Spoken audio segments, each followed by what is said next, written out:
എങ്ങനെയാണ്? ഉപ്പൂടെ ചേർത്ത് കുഴച്ചെടുക്കുക. കുറച്ചെടുത്തിട്ട് വേണമെങ്കിൽ ഇന്നിപ്പോ ഇൻഗ്രീഡിയൻസ് ആയിട്ട് ജീരകമില്ല, തേങ്ങയില്ല. ഓക്കെ. അതില്ലാത്തത് കൊണ്ട് നമ്മൾ വെറും ഗോതമ്പ് മാവ് പെട്ടെന്ന് നമുക്കൊരു പെട്ടെന്ന് നമുക്കിപ്പോ ഇത് ഞാൻ ചോദിക്കുന്നതല്ല, ഇത് നമ്മളിപ്പം ഇങ്ങനെ ഇത്രയും നല്ലൊരു വിഭവം ഉണ്ടാക്കാൻ നിങ്ങൾക്ക് ഉണ്ടായ പ്രചോദനം? പട്ടിണി ദാരിദ്ര്യമാണ് അതിന്റെ പ്രധാന. പട്ടിണി ദാരിദ്ര്യം എന്ന് പറയുമ്പോ പൈസ ഇല്ലായ്മ. അതെ, പൈസ കയ്യിലില്ല, തിന്നാനൊന്നുമില്ല. അപ്പൊ നിങ്ങൾ എന്തുകൊണ്ടാണ് ഈ വീട്ടിൽ മാത്രമാണ് ഇങ്ങനെ ഒരു ഐഡിയ തോന്നുന്നത്? നിങ്ങൾ എന്തുകൊണ്ടാണ് വീട്ടിൽ പോകാതിരുന്നത്? അമ്മ മുത്തശ്ശിമാരൊക്കെ ഉണ്ടാക്കി തരുന്ന ഒരു പഴയകാല ഒരു ഫുഡാണിത്. ഓക്കെ. ജീരകം, എണ്ണപ്പീര അതൊക്കെ ഉണ്ടായിരുന്നെങ്കിൽ നൈസായിരുന്നു. ഇപ്പൊ നമ്മളൊരു മുളക് പൊടി, എണ്ണ, കുറച്ച് ഗോതമ്പോ, കുറച്ച് ഉപ്പ് മാത്രം നമ്മൾ ഉപയോഗിച്ചിട്ടുള്ളൂ. ലേശം ഉപ്പ് കൂടി പോയി. അത് ഈ വിശപ്പിന്റെ ഒരു ആക്രാന്തം നമ്മൾ അറിയത്തില്ല. ഇങ്ങനെ ഒരു സാഹചര്യങ്ങളിൽ നമ്മൾ അതൊന്നും അറിയേണ്ട ആവശ്യമില്ല. നല്ല ടേസ്റ്റ് ആണ്.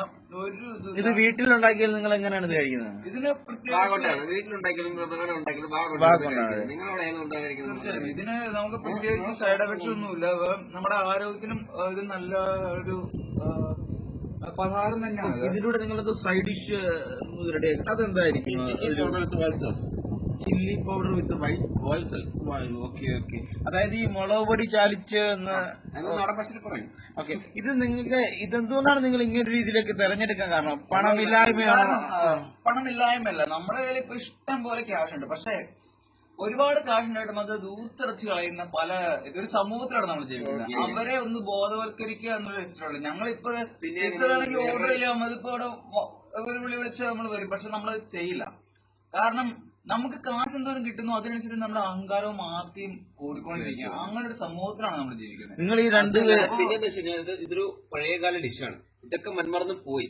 അത് തിരിച്ച് നമ്മൾ റിട്ടേൺ കൊണ്ടുവരാനുള്ള ഒരു ഇതിന്റെ ഫെസ്റ്റിവൽ നമ്മൾ അടുത്ത ഒരു മന്തിൽ പ്ലാൻ ചെയ്തിട്ടുണ്ടല്ലോ. തീർച്ചയായും തീർച്ചയായും. എന്താണ് ബാഗ് കഴുകിട്ടേ പിന്നെ ബെൻസ് കഴിയാൻ വേണ്ടിട്ട്. പക്ഷെ നമ്മൾ ഇത്രയൊക്കെ ഒരു ജീവിക്കുന്നുണ്ട്. ഇപ്പൊ നമ്മൾ സെറ്റപ്പ് കണ്ടില്ല, ഒന്ന് എല്ലാവരും കാണിച്ചു നോക്കും. കണ്ടോ, ഇപ്പൊ വീട്ടിലെ എ സിയിലാണ് ഞാൻ വളർന്നത്. പക്ഷെ നമ്മള് അവിടുന്ന് ഇങ്ങോട്ട് പോകുന്ന ഇപ്പൊ സഹിക്കാൻ പറ്റുന്നില്ല. നല്ല ചൂടാണ്. ഇതിപ്പോ തീർച്ചയായും. പക്ഷെ അതും സഹിച്ച് ഞങ്ങളിവിടെ വന്ന് കിടക്കുന്നത് നമ്മുടെ ഈ പ്രവൃത്തികൾ കണ്ട് കുറച്ച് നല്ല ചെറുപ്പക്കാര് യങ്സ്റ്റേഴ്സ്, അതെ ഇപ്പൊ ദൂരത്തിരിക്കുന്ന യങ്സ്റ്റേഴ്സ്, അവരെ പഴയ പാതയിലേക്ക് തിരിച്ചു വരുവാണെങ്കിൽ അതാണ് നമുക്ക് കിട്ടുന്നത്.